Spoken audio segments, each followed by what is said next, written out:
My true story, from Pennsylvania. My son said, "You'll be fine in the garage for a while." I slept there for 2 nights. On the third, I handed him the eviction notice. My daughter-in-law barked across the kitchen table, her voice slicing through the quiet of the morning.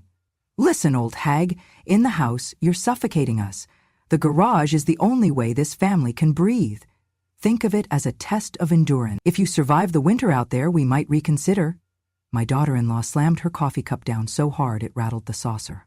I sat there, my hands folded in my lap, feeling every inch of my 75 years, waiting in the silence I dared not break. I had been a court secretary for 47 years, organized, respected, known for my careful satchels of case files and my deep, unwavering voice in the chambers. After a mild stroke 3 months ago, I could not walk the lines any longer. But I thought I was headed home, to the warmth of familiar routines, not to a cold garage, not to dust-covered boxes and forgotten gardening tools. I live here now, in Harrisburg, Pennsylvania, with my son and his wife, their home, their world. After the stroke, the doctor said I should not be alone. My son Michael insisted I move in, temporarily, so they could help me. I agreed, because I thought they meant help. Help with my groceries, help with my appointments, help keeping watch over my medications. I did not imagine I would soon become a burden to sweep out of sight. The morning after my first night in the garage, I woke to a floor covered in sawdust. My bed, a simple folding cot with a threadbare blanket. There was no heat running, no window letting in light. A single flashlight hung from the wall. I lay staring at the ceiling beams, counting their cracks and the way the paint bubbled. I found myself missing courtrooms. I missed the echoplex of voices and the steady tap of typing. I missed the crisp smell of paperwork. Later that morning, my son poked his head out. "You okay, Mom?" he asked, half concerned, half unwilling. He wore sweats rumpled, just like his wife. I nodded. My voice felt like ash in my throat. He sighed. "We'll get you a space heater soon. Just need to check the breaker, okay?" "Okay," I managed. When he shut the door, I heard his wife's whisper, "If she freezes to death, we don't have to deal with power of attorney or property transfers." And then her voice rose, "It is better than dealing with this every single day." I stayed still, pretending to sleep. My hands felt weak, but my mind was as sharp as ever.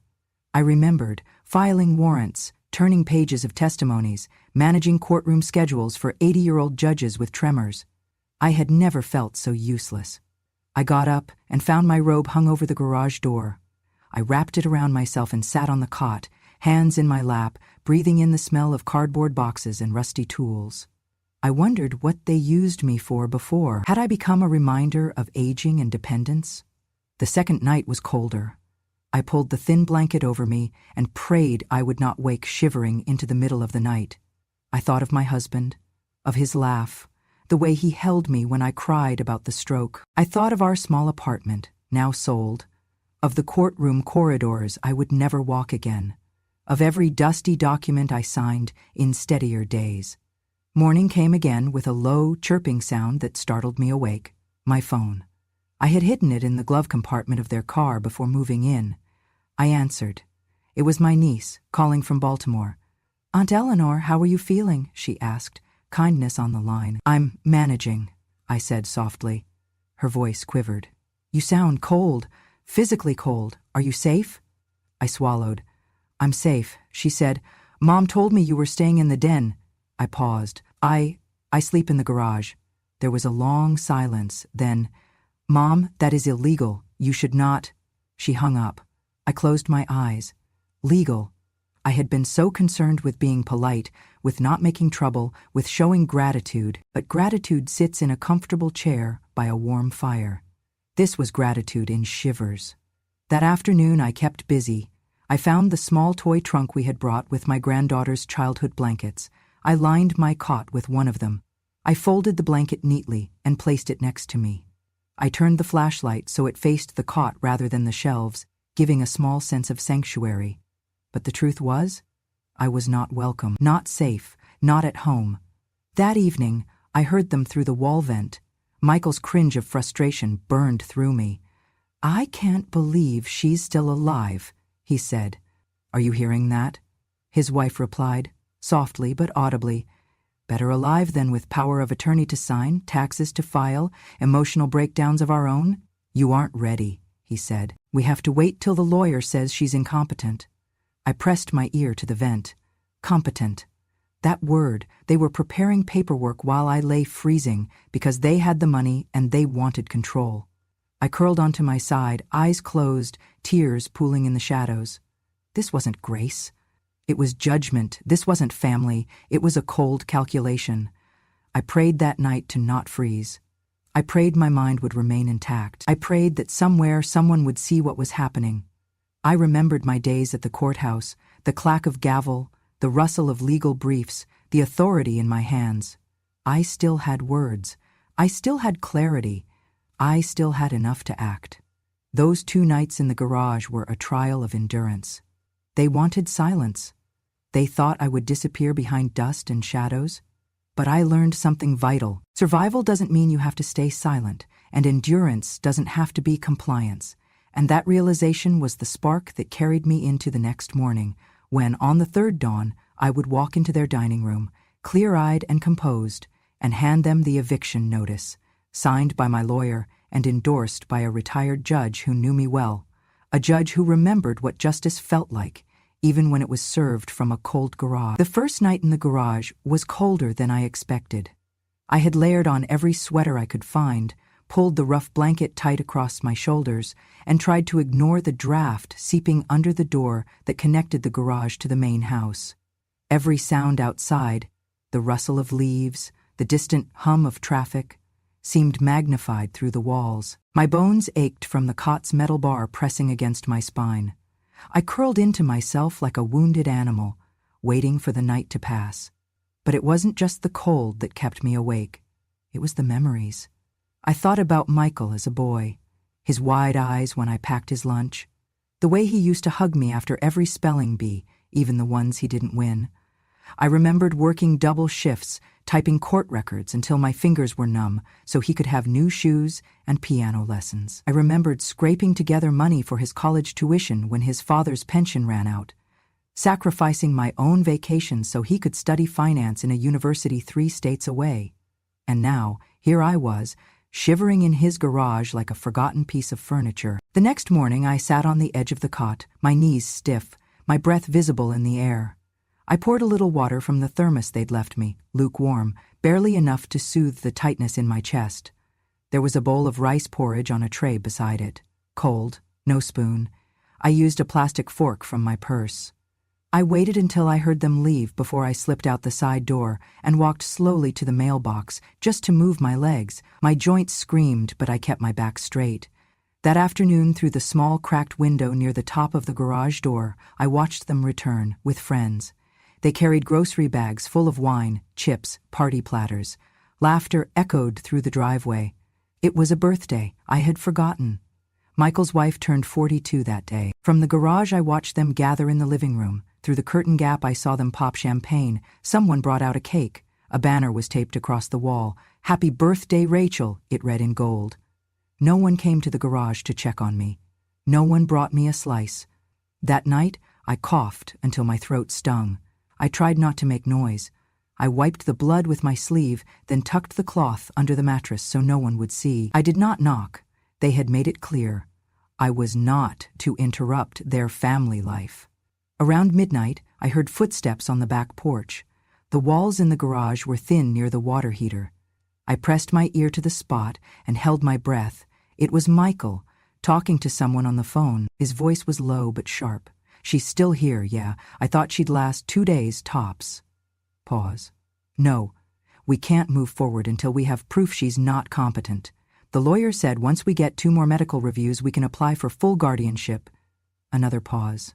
"She won't sign anything. She just sits in there like a ghost." And then a chuckle. "I swear, Mom's tougher than she looks, but if she slips, even once, forgetfulness, confusion, we can file." I stepped back from the wall. My stomach turned. Guardianship. That's what this was about. They weren't just cruel, they were calculated. They wanted control of my medical choices, my finances, my remaining assets, and they were waiting for me to crack, to cry, to forget. to falter. They had mistaken my silence for surrender. It was a mistake. I sat back on the cot, hands trembling, not from fear, but from fury. I wrapped the blanket tighter and closed my eyes. But I wasn't resting, I was remembering. By the time morning broke, I had a plan. Not revenge, not anger, just truth. Truth, delivered with the same precision I once used to prepare court documents, with the same voice I once used to announce, "All rise" in a courtroom. They thought 2 nights in the cold would make me weak, but they had no idea who raised that roof they were drinking under. And I was about to remind them, quietly, completely, and without raising my voice. My granddaughter, Lily, gave me the watch 2 Christmases ago. "You have to stay sharp, Grandma," she said, placing the sleek little thing on my wrist with pride. "It tracks your steps, monitors your heart rate, and if anything ever happens, it records." At the time, I smiled and humored her. She was always so thoughtful, so practical, so much like her mother, my daughter, gone too young. I wore the watch every day, mostly to appease her. I never imagined it would become my shield. But that night, after listening to Michael's whispered plans for my guardianship, I tapped the watch face 3 times. The screen blinked once, red. That meant it was listening. And I began recording. The next morning, I did not speak a word during breakfast. Not that anyone offered me anything, but I passed Michael in the hallway while he refilled his coffee, and I smiled at him like nothing had happened. I went back to the garage, closed the door. Later, that afternoon, they had guests again. This time, Michael's college friend Sam was visiting, a loud, boisterous man with opinions as big as his belt buckle. I heard their conversation from the kitchen, just a few feet beyond the garage wall. "She still out there?" Sam asked, laughing. Michael's voice was low. "Yeah, in the garage." "No way, that's cold-blooded, man." "She'll be fine," Michael said, then added with a chuckle. "That house has been ours since we got married. Just missing the paperwork." Rachel chimed in. "Garage is the only place she can die and not inconvenience anyone." They all laughed. I pressed the watch again. Another blink. Another file saved. I recorded it all, their laughter, their words, the sheer cruelty disguised as casual conversation. That night, I reviewed the files. The audio was clean, crisp, every word pronounced. The kind of evidence I used to help file formal reports, the kind of testimony judges leaned forward to hear. I opened the garage's hidden Wi-Fi network. Michael thought he'd shut down access, but he didn't know the second line I had installed during the renovation I paid for 5 years ago. I used my old tablet, still tucked inside my suitcase, to transfer the audio and video clips. And then I sent them. To my lawyer. To someone I had not spoken to in nearly a decade. Her name was Frances. We had worked side by side for over 20 years. She was once the lead clerk in the family court division, known for her encyclopedic memory and zero tolerance for abuse. When I retired, she brought me a yellow rose and said, "If you ever need me, truly need me, you call." That night, I called. Frances answered on the first ring. "I was wondering when you'd finally stop being polite," she said. "I have something," I replied. "I figured you would." I emailed her the files. 5 minutes later, she texted, "Got them, you're not alone. Sit tight, this is going to move fast."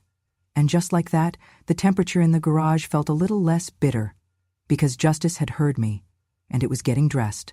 I waited until the house was asleep. It was past midnight when I slipped my coat over my shoulders and sat near the garage's side door, the one that gave me just enough signal to make a call. I held the phone close to my chest as it rang. My hands trembled, not from fear, but from the weight of what I was about to do. When he answered, his voice was exactly as I remembered it, measured, steady, low. "Eleanor?" he said. "Yes, Judge Benton," I replied. "I hope I didn't wake you." "I've been waiting for this call for years." He meant it. I could hear it in the sigh that followed. "Tell me what happened." I told him everything. Quietly, slowly, without dramatics. Just the facts, like I had done 1,000 times in his courtroom. The garage, the freezing nights, the conversations I had recorded, the plan for guardianship, their voices calling me a burden, their laughter over my death. "I have the files," I said. "Audio, video, dates, faces, you will hear everything." There was a pause, then he said, "I told you once, if you were ever betrayed, you call me first." "I remember," I whispered. And I told you why, he continued, because no one remembers the sharpest woman in the room until it's her word against theirs, and when it is, they lose. My throat tightened. Can you help me? I'm a retired judge, he said, but I still have friends. Good ones, and I know which doors to knock on. That night we built a plan, layer by layer, like the legal strategies we use to prepare for cases with no mercy and high stakes. He connected me with a clerk who worked for the Court of Common Pleas. By 3:00 IE, I had submitted the petition through a secure channel. Francis, my lawyer, had already drafted it. We filed for a temporary restraining order against Michael and Rachel, citing elder abuse, financial coercion, and unlawful living conditions. We included a motion for asset freeze, citing the danger of immediate misappropriation. I didn't sleep that night.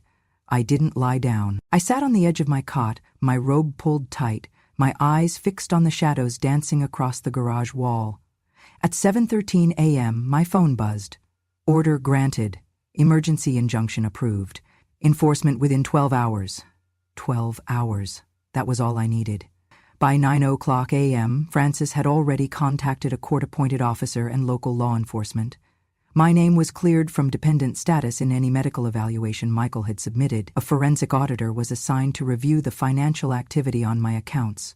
At noon, while Rachel scrolled on her phone and Michael brewed coffee, I walked out of the garage and into the kitchen, holding a sealed envelope. Michael turned. "Mom, you okay?" I set the envelope on the table, slid it across the surface with 2 fingers, and said, "Effective immediately, you are both prohibited from contacting, communicating with, or financially managing any aspect of my estate." He laughed, thinking it was a joke. Then Francis walked in behind me, followed by an officer with a clipboard and a badge. "Michael Harper," the officer said, "you've been served." Rachel dropped her mug. It shattered. "What is this?" she cried. "Restraining order," Francis answered, "and notice of financial investigation." Michael paled. "You can't be serious." I met his eyes. "You put me in a garage to die. You laughed about it. You planned to take everything while pretending it was care." He started to speak, but the officer raised a hand. "You are advised not to speak further. This is now a legal matter." And just like that, the house I helped pay for was no longer theirs to manipulate. The woman they tried to bury had returned, carrying proof, protected by the very system I once served. And this time, the gavel was in my hand. On the morning of the 3rd day, I did not shake. I had not slept much the night before, not from fear, but from a readiness so sharp it kept me alert, like I was back at the court steps at 6:45 a.m., reviewing case files in the biting winter wind with a black coffee in hand. The kind of readiness that comes not from rage, but from clarity. Cold, legal, procedural clarity. I put on my best coat, dark navy, wool-lined, the one Charles had given me the Christmas before he passed. I brushed my hair, pinched some color into my cheeks, and tucked the thick yellow envelope under my arm like it was a loaf of bread. I did not knock when I entered the kitchen. Michael was at the counter, swirling milk into his cereal, shirtless, humming like nothing in the world had ever gone wrong. Rachel stood near the sink in her robe, scrolling on her phone with a smirk on her lips. I walked to the center of the room and placed the envelope on the table. Deliberate. Quiet. I took a step back and folded my hands. Michael turned, annoyed. "What's that?" he asked. I didn't speak. He rolled his eyes and grabbed it, tore it open with one hand like it was junk mail. Then he froze. His eyes scanned the header, the court stamp, the black type, notice of legal complaint filed, elder abuse, financial coercion and neglect. Plaintiff, Eleanor May Harper, defendant. Michael Stephen Harper. Rachel looked up, her fingers paused mid-screen. "What is this?" she asked sharply. Michael gave a bitter laugh. "You filed a lawsuit? Against your own son?" "I filed a truth," I said calmly. "You made the garage my home. You made your ambition more important than my well-being, and now I've made the law my witness." He slammed the paper down. "You can't be serious." "I am," I said, "and so is the judge who signed the order." "This is garbage," he snapped. "It won't hold." Rachel grabbed the packet. Her eyes widened. "Michael, there's an emergency order in here, a 30-day restraining order. Effective immediately," I said. He turned to me, voice rising. "You are my mother, and you are my plaintiff," I replied. He crumpled the document in his hand, fists trembling. "You think this scares me? You think I'll let you do this? I'll call the lawyer." At that moment, the doorbell rang. None of us moved. Then the knock came, hard, 3 times. I stayed where I was as Michael stomped to the door and yanked it open. 2 officers stood on the porch, one holding a clipboard. "Michael Harper?" the taller one asked. Michael's voice cracked. "Yeah?" "You've been served a protective order filed through the Court of Common Pleas, approved by Judge Benton and filed under Emergency Statute 57E. We are here to enforce the 30-day no-contact order and to begin inventory for a temporary financial freeze pending investigation." Rachel gasped. I stood still, hands folded. Michael's defiance began to tremble in his shoulders. "This is insane. She's old. She's confused. She doesn't even know what she's doing." I stepped forward. "I know exactly what I'm doing. I gave you 30 years of sacrifice. I gave you a future, and you gave me a garage and a plan to steal what little I had left." He looked at me like I was a stranger. Rachel backed into the hallway, pale. The officer handed Michael a packet. "You have 1 hour to pack. You will stay at a separate residence. Any contact, physical or digital, will violate the court order and may result in arrest." "I'm her son," he muttered. "You were," I said, "but today you're just another man who underestimated a woman who remembers everything." He didn't speak again.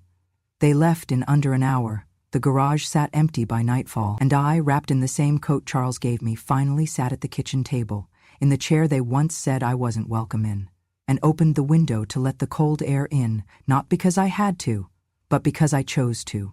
By the end of that week, my story had left the garage and entered the public square. It started with a local journalist, a soft-spoken woman named Terry whom I'd known in passing from the courthouse years ago. She called Francis after hearing whispers about a protective order being issued in under 12 hours and a son being removed from his own home by his mother, a retired court clerk. Terry asked if I would talk. I said yes. We met at Francis's office, where I told my story with the same clarity I had used reading court briefs for decades. No tears, no dramatics, just the facts.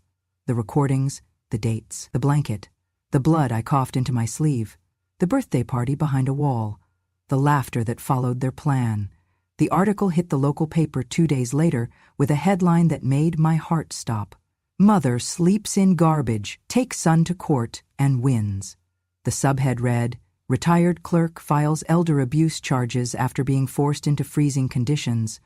Evidence includes hidden recordings and court testimony from a retired judge." My photo, taken outside the courthouse, showed me in my navy coat, eyes sharp, face calm. The image spread quickly. By Friday, regional outlets picked it up. A Sunday morning talk show asked to interview me live. I declined the national press, but only because I had more pressing invitations. The Central Pennsylvania Women's Alliance reached out first. "We'd be honored to have you as a guest of distinction at our spring forum," the organizer said. "You've given so many women strength." Then the Harrisburg Senior Council, then a legal roundtable, then the State Bar Association. Apparently, I'd become something of a folk hero, the grandmother who took back her chair at the kitchen table. But what moved me most wasn't the titles or panels. It was the handwritten letters. They came by the dozens. One from a woman in Pittsburgh who had spent 6 months sleeping in her basement while her son's wife told people she was traveling. One from a woman in Ohio who thanked me for reminding her that being quiet doesn't mean being helpless. I sat at my desk each evening, replying to as many as I could. It became a ritual. Tea, music, and writing back to the women who, like me, had waited too long to speak. Meanwhile, back in Harrisburg, things unraveled for Michael and Rachel faster than even Francis predicted. The church they attended held a private meeting after reading the local news and receiving a wave of concerned calls. Michael, once the chairman of their community board, was quietly removed from his leadership position. He violated the moral trust we expect of our stewards, their pastor later told me. But the real blow came the following week. An investigator assigned by the state's Department of Aging launched a full review of my case, including the recordings I submitted. As part of the inquiry, Rachel's parental capacity was evaluated, especially after the quote she gave during that recorded conversation, The garage is the only place she can die and not inconvenience anyone. That line appeared in nearly every news story. She argued it was taken out of context, but context didn't save her. The court issued a temporary suspension of her custodial rights to her daughter, my granddaughter. The child was placed with Rachel's sister, pending further evaluation. Rachel's screams echoed down the courthouse hallway that morning. I didn't go to watch. I didn't need to. Frances called me after and simply said, "It's done. She's out." There was no satisfaction in seeing a mother lose her child, but there was justice in seeing a woman held accountable for thinking another woman's life was disposable. Later that month, I was asked to speak at a seminar titled Power in Quiet Resistance. I stood at the podium facing an audience of women, some young, some gray-haired, all leaning forward like every word mattered. I began, "I am not loud. I was never the loud one. I took notes. I scheduled hearings. I organized the truth into neat folders and handed it to men who got the credit. But I never forgot how to speak. I just waited for when it mattered. They put me in a garage and called it generosity, but I recorded their cruelty and I gave it to justice. Not for revenge, but because someday another woman might be in a garage with no coat, and I want her to know she is not alone." The crowd rose to their feet. I did not smile wide. I just bowed my head, grateful, grounded, and when I returned home that night, to the little apartment Angela helped me rent, I looked around at the simple walls, the working heater, the soft chair near the window. No velvet, no granite counters, no glitter. Just peace. And power. The kind that does not scream, the kind that never forgets. I now live in a second-floor apartment in a quiet neighborhood on the edge of Mechanicsburg, just 20 minutes from the courthouse I once served, and a world away from the garage I was left to freeze in. It is not grand, just 2 rooms, a small kitchen, a cozy chair by the window, but it is mine, and I did not find it alone. Angela, my granddaughter's daughter, my sharpest thread to hope, found this place for me. She was the one who drove me here the day after the protective order was in force. She brought my suitcase, unpacked my clothes, arranged my few keepsakes on the bookshelf. She brewed my tea before I asked. She was the one who called me Grandma again, without hesitation, as if my title had never been tarnished. "You're safe now," she told me, and for the first time in months, I believed her. Angela comes by 3 nights a week after her nursing shifts. We make soup, we play dominoes, and sometimes we sit in silence. I love that silence. It does not bruise, it heals. After the media storm quieted, I was asked to speak again, this time not at a women's forum or a legal roundtable, but on national television. A Sunday morning news segment called Voices of the Forgotten wanted to feature my case as part of a series on elder abuse and family betrayal. At first I said no. I had said enough. I had won. What more was there to prove? But then Angela looked at me and said, "Grandma, someone out there is still sleeping in a garage, someone who doesn't have a lawyer, or a judge, or a recording. But maybe they'll hear you." So I said yes. The set was sterile and bright, the lights hot. The anchor, polished and charming, held my hand during the sound check. I wore my best navy blue blouse, my hair pinned back. The microphone clipped to my collar felt like a weight, but I sat tall. When they rolled cameras, I began like this. "I am not here to cry. I already did that. I am here to remember, because memory, when protected, becomes evidence." I told them the whole story, the stroke, the garage, the whisper behind the wall. I spoke slowly, not because I was old, but because I wanted every word to land like a footstep across ice. Then I paused, and I said, "I do not hate my son. I mourn him. I mourn who he used to be. But I do not want him punished. I want people like him prevented." The segment aired 2 days later. The station received over 4,000 emails. Some offered support. Some offered donations to elder abuse shelters. Some simply said, "I believe you, and now I believe myself." After that, I began volunteering with the Pennsylvania Elder Support Network, consulting on cases where others, mostly women, were unsure if what they were experiencing was enough to speak up about. And I told them this. If you have to ask whether something is abuse, it probably is. I do not consider myself a warrior. I do not like war. But I do believe in defense, in holding a line, in saying, "Not this time." because sometimes the strongest thing a woman can do is not scream, but endure. Remember. And finally, tell. The house is still there, sitting quiet on a tree-lined street in Harrisburg, the one with the blue shutters and the lopsided mailbox I always meant to fix. But now it is no longer their fortress, no longer the backdrop of my humiliation. It is mine again. After the investigation concluded and the courts ruled in my favor, I regained full legal ownership of the property. Michael and Rachel contested, briefly, but the judge reviewed the original transfer documents, the ones they had tried to manipulate, and ruled them null due to coercion and fraud. My name was reinstated, their names erased. I did not move back in. Instead, I put the house up for rent, not to strangers, but to a young couple with a disabled parent of their own. I met them personally. I saw the way they pushed their mother's wheelchair up the ramp. I heard how gently they spoke to her, how they asked about her comfort before their own. I knew they were the right tenants. Every dollar of rent goes into a fund I created, Justice in Silence. It is not a large organization, yet, but its mission is simple: to provide emergency legal and emotional support for elderly individuals experiencing quiet abuse from their own families. Not the kind that leaves bruises, the kind that leaves someone sleeping in a garage with no one to notice. I work with lawyers, social workers, and volunteers. We take calls, we offer consultations. We listen to stories that sound like mine, and we tell those women, those men, you are not alone. And no, you are not crazy. To launch the foundation, we recorded a short video. They brought a camera crew to my apartment, set up a single light, a microphone, and asked me to speak freely. I looked straight into the lens and said, they thought I was just a little old woman who didn't understand what was happening. But I do.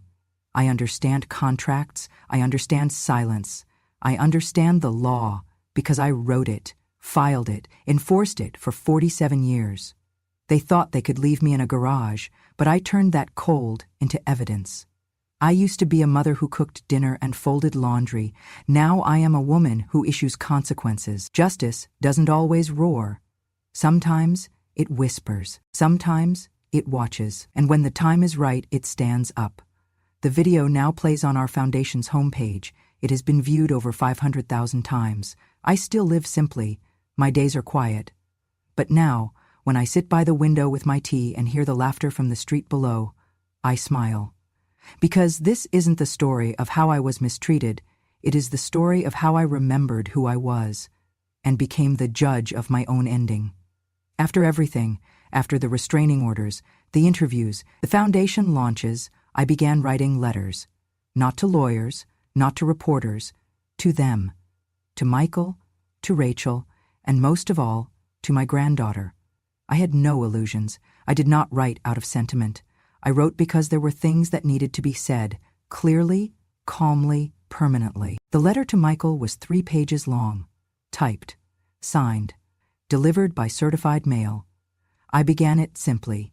You stopped calling me Mom long before the garage. I reminded him of the summer I worked overtime to buy his first suit for debate team, of how I learned to drive again at age 60, just to take him to his college interviews when his father was in the hospital. I reminded him that I never once asked him for repayment, only for respect. Then I wrote, when you placed me in the garage, you did not just fail as a son. You failed as a man entrusted with memory. You forgot who held your fevered body through nights of croup and despair, and that forgetting, more than the cruelty, is what condemned you. I ended the letter, without hate, but without forgiveness. You may repair your life, but not through my silence. You lost the right to that. The letter to Rachel was shorter. You laughed about where I might die. I hope you remember that sound every time your daughter asks where her grandmother went. No more, no less. The hardest letter to write was to my granddaughter. She was only 12 when it happened, young enough to be shielded, old enough to notice things not spoken.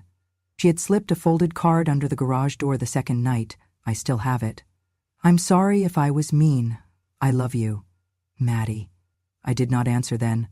But now, from my little desk by the window, I wrote, Maddie, you did nothing wrong. The silence between us was not your fault. Sometimes adults hide their shame by calling it protection. But you are old enough to know that loving someone means asking questions, and I hope one day, when you are ready, you'll ask me everything. I will tell you the truth, and I will never make you feel small for seeking it. I signed it simply, with love, always and unshakably, Grandma. I mailed it. I do not know if it will be answered, but I needed her to know I had not disappeared. I had reclaimed my name, my space, my story, and most of all, my voice. That is what justice in silence is really about, not punishment, but presence. Not revenge, but the restoration of truth, page by page, word by word, until even the women in garages are remembered by name, and no one ever dares to forget us again. Thank you for walking this road with me. If you've made it to the end of this story, perhaps it is because something inside you recognized the cold. Not the cold of a garage in Pennsylvania, but the cold of being dismissed, underestimated, or quietly erased. Maybe you felt the sting of being called a burden, or heard someone whisper behind closed doors that you've had your time, as if dignity came with an expiration date. Maybe, like me, you were told to be grateful for scraps while they dined at the table you once paid for. Maybe you were told that your pain was exaggeration, that your memories were wrong, that your truth was inconvenient. If so, know this, you are not alone. Here at Grandma True Stories, we hold space for women who endured, who kept the receipts while everyone else forgot the debt. We speak for the mothers, the grandmothers, the widows and workers who gave everything and asked for almost nothing, only to be told one day that they were in the way. But we don't stay silent anymore. We don't scream to be heard. We speak with the weight of years, of memory, of justice long delayed. Because our stories aren't fiction. They're the missing pieces behind every family portrait that looked too perfect. They're the footnotes no one wanted to publish, and now, finally, they're being told. If this story moved you, if it made you clench your jaw, or blink back tears, or whisper "Me Too" into the quiet, then I invite you to stay with us. Subscribe to Grandma True Stories, because when you do, you're not just clicking a button, you're sending a message to the world and to every elder woman who was ever pushed aside, that we are still here, that we are still watching, that we are still telling the truth. And that truth? It may come late, it may come quiet, but it never comes empty. Click that subscribe button, because revenge has no expiration date, and wisdom never retires.